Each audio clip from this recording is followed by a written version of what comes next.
اعوذ باللہ من الشیطان الرجیم بسم اللہ الرحمن الرحیم السلام علیکم ورحمۃ اللہ وبرکاتہ نحمدہ ونصلی علی رسولہ الکریم یا رب لک الحمد کما ینبغی لجلال وجہک وعظیم سلطانک۔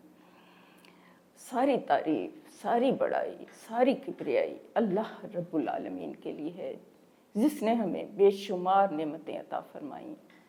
اس کا ہم جتنا بھی شکر ادا کریں اتنا ہی کم ہے۔ اچھا بات یہ ہے کہ زندگی گزارتے ہوئے بہت سے لوگوں کے مختلف قسم کے مسائل چل رہے ہوتے ہیں۔ زندگی نام ہی اس طرح سے آزمائش کا ہے، امتحان کا ہے، یہ آپ سب جانتے ہیں۔ تو کئی دفعہ کچھ لوگ رزق کے بارے میں تنگ ہوتے ہیں، کچھ لوگ دوسرے کچھ مسائل ہوتے ہیں، اولاد کے بارے میں ان کو کئی دفعہ پریشانی ہوتی ہے کہ وہ اچھی تعلیم حاصل کر لے یا ان کا مستقبل بن جائے۔ کچھ لوگ جو ہیں اپنی پیداوار کی کمی کے بارے میں وہ پریشان ہوتے ہیں کہ جب جو کسان ہے ہمارا، تو ملک کا ایک بڑا حصہ جو ہے وہ کھیتی باڑی بھی کرتا ہے نا، تو انہیں یہ ہوتا ہے کہ ہماری پیداوار جو ہے وہ نہیں ہو رہی نا اتنی۔ تو اس سلسلے میں بڑے رہنما اصول آپ صلی اللہ علیہ وسلم نے دیے ہیں۔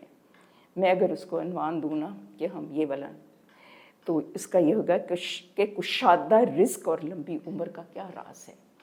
تو اس کے بارے میں بھی آپ صلی اللہ علیہ وسلم نے بہت خوبصورت رہنمائی کی ہے۔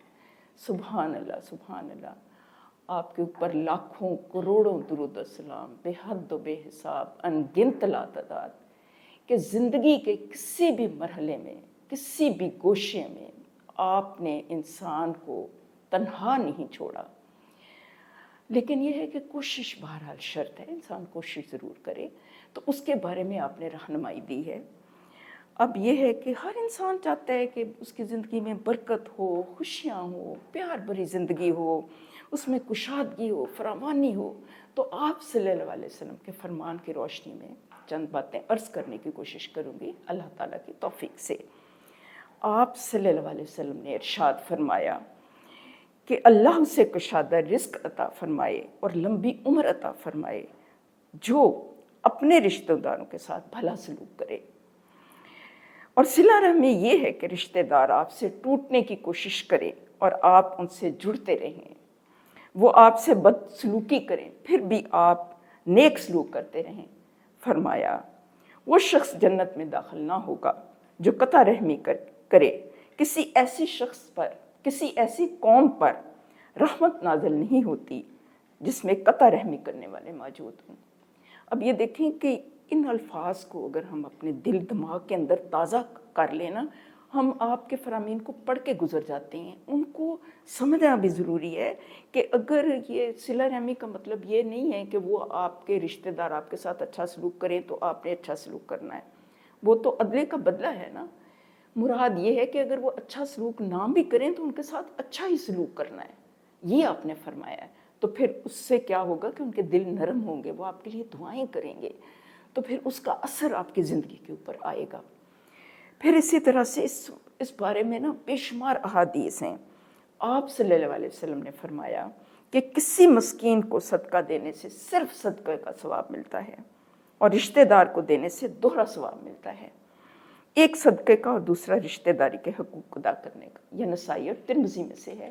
یہ بڑے امپورٹنٹ اور لطیف پوائنٹ ہیں کہ نیکی کا آغاز جو ہے نا وہ اپنی گھر والوں سے کرے، انسان اپنے قریبی رشتہ داروں کے ساتھ کرے۔ میں نے یہ بھی دیکھا ہے کہ نا عموماً لوگوں کے اندر اچھائی ہوتی ہے، زیادہ تر لوگ اچھے ہیں، یقین کریں، خیر غالب ہے، لیکن کئی دفعہ جب دین کے ساتھ جڑے ہوئے نہ ہوں تو کچھ چیزوں کا انسان کو پتہ نہیں ہوتا، تو وہ باہر تو وہ کر لیں گے لیکن اپنے ارد گرد نہیں دیکھیں گے کہ ہمارا فلاں رشتہ دار جو ہے اس کو فلاں موقع کے اوپر اس چیز کی ضرورت ہے، اور وہ جو ضرورت ہے وہ ضروری نہیں ہے کہ وہ مالی مدد ہی ہو۔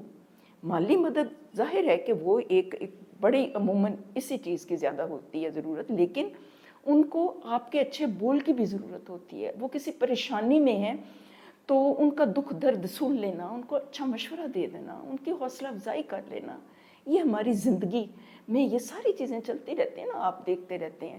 تو آپ صلی اللہ علیہ وسلم کے فرامین کو پڑھنا، اللہ تعالیٰ کی آیات کو پڑھنا، وہ صرف ہم پڑھ کے گزر جاتے ہیں۔ مراد تو یہی ہے نا کہ ان کو ہم اپنی زندگی میں شامل کریں تاکہ ان کے اثرات ہماری زندگیوں کے اوپر آئیں.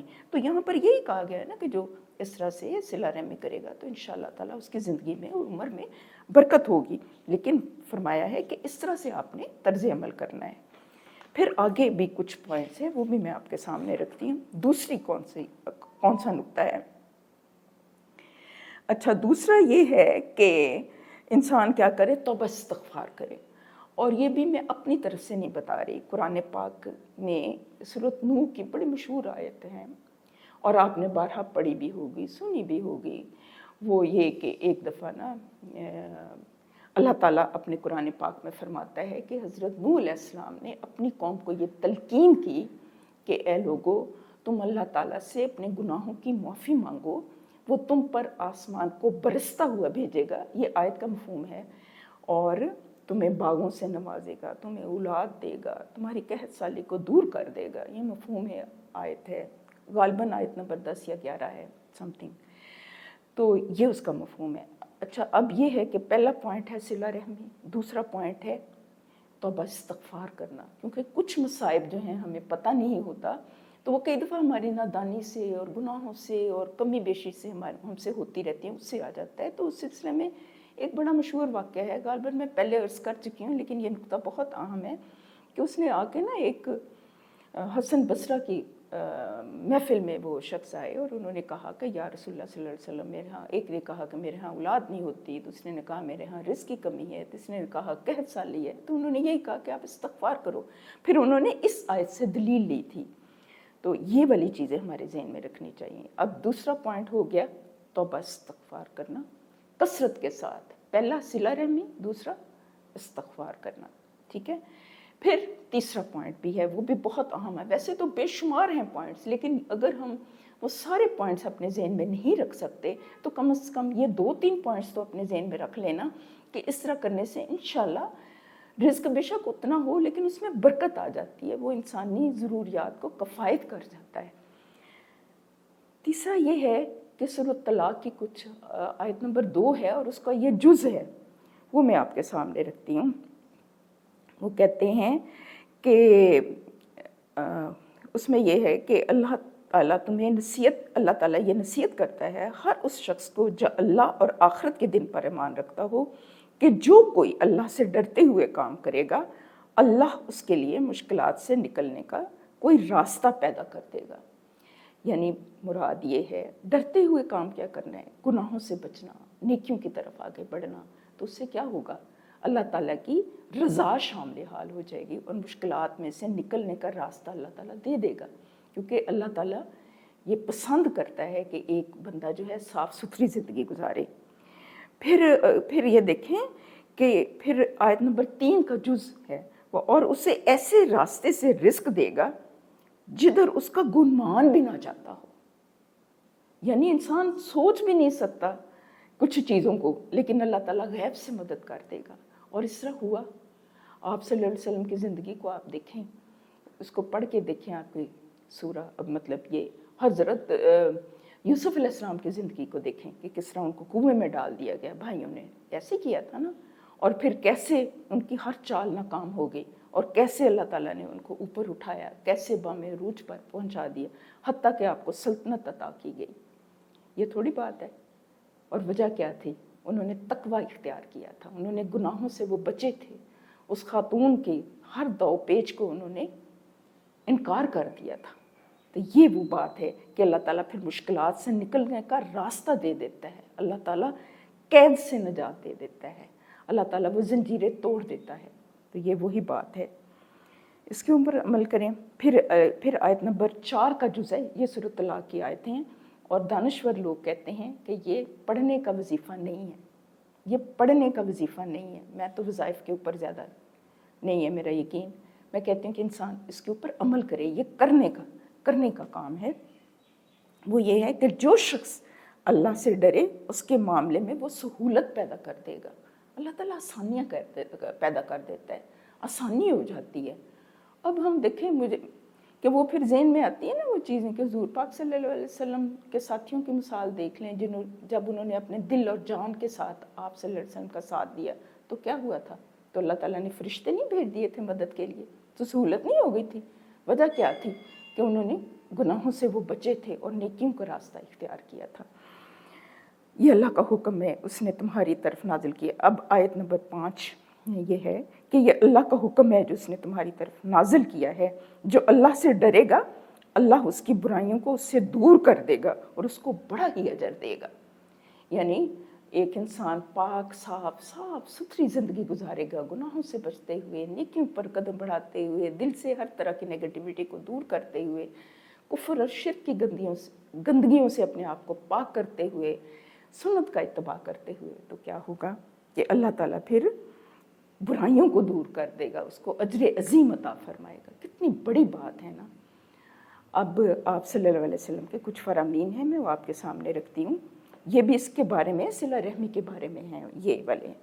کہتے ہیں کہ اے لوگو سلام کو رواج دو، اے لوگو سلام کو رواج دو، کھانا کھلاؤ، رشتوں کو جوڑو اور راتوں کو نماز پڑھو، راتوں کو نماز پڑھو جبکہ لوگ سو رہے ہوں، تم امن کے ساتھ جنت میں داخل ہو جاؤ گے۔ مشکوات سے ہے، کتنا خوبصورت یہ نسخہ ہے جنت میں پہنچنے کے لیے۔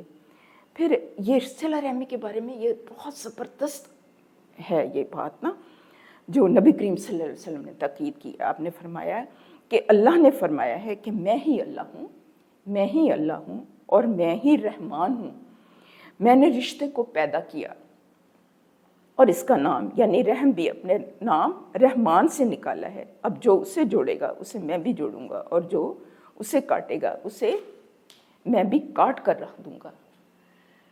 اب یہ کتنی تاکید ہے نا اس بارے میں۔ تو یہ ہے کہ اللہ تعالیٰ مجھے اور آپ سب کو، ہم سب کو ان نکات کو سمجھنے کی توفیق عطا فرمائے، آپ کی تعلیمات کو سمجھنے کی توفیق عطا فرمائے، اور ہم نکات کی صورت میں دوبارہ دہرا لیتے ہیں کہ جو شخص چاہے کہ اس کی عمر میں برکت ہو، اس کے رزق میں برکت ہو، تو وہ کیا کرے؟ 3 اہم ترین باتیں ہیں۔ سب سے پہلے صلہ رحمی کرے، دوسرے نمبر پر کثرت سے استغفار کرے، تیسرے نمبر پر تقوی اختیار کرے۔ تو انشاءاللہ یہ میں نہیں کہہ رہی کیونکہ میری عقل اتنی نہیں ہے، میری سمجھ اتنی نہیں ہے، یہ اللہ کہہ رہا ہے، اللہ کا رسول کہہ رہے ہیں صلی اللہ علیہ وسلم۔ بات یہ ہے کہ ہم ان کی ہدایات کی طرف آ جائیں، اس کو مان لیں، اس کے آگے سر تسلیم خم کر لیں، سلنڈر کر دیں اپنے آپ کو، تو پھر دیکھیں کیسے اللہ تعالیٰ آپ کے کام سنوار دے گا۔ انشاءاللہ تعالیٰ آپ کی زندگی میں برکت ہوگی، آپ کے رزق میں برکت ہوگی، آپ کی عمر میں برکت ہوگی، کیونکہ آپ جب دوسروں کے ساتھ اچھا کر رہے ہوگے نا، تو ان لوگوں کی جو پازیٹیوٹی ہے وہ آپ کی زندگی کے اوپر اثر انداز ہوگی انشاءاللہ تعالیٰ۔ اللہ تعالیٰ آپ سب کا حامی و ناصر ہو، اور آپ کی زندگی میں خیر ہو، برکت ہو، آسانیاں ہوں، خیریت و عافیت سے رہیں۔ اللہ تعالیٰ آپ سب کو ہر طرح کے شر سے محفوظ رکھے اور کسی کو لوڑ کی تھوڑ نہ ہو۔ والسلام، سبحان ربک رب العزت عما یصفون، وسلام علی المرسلین، والحمد للہ رب العالمین۔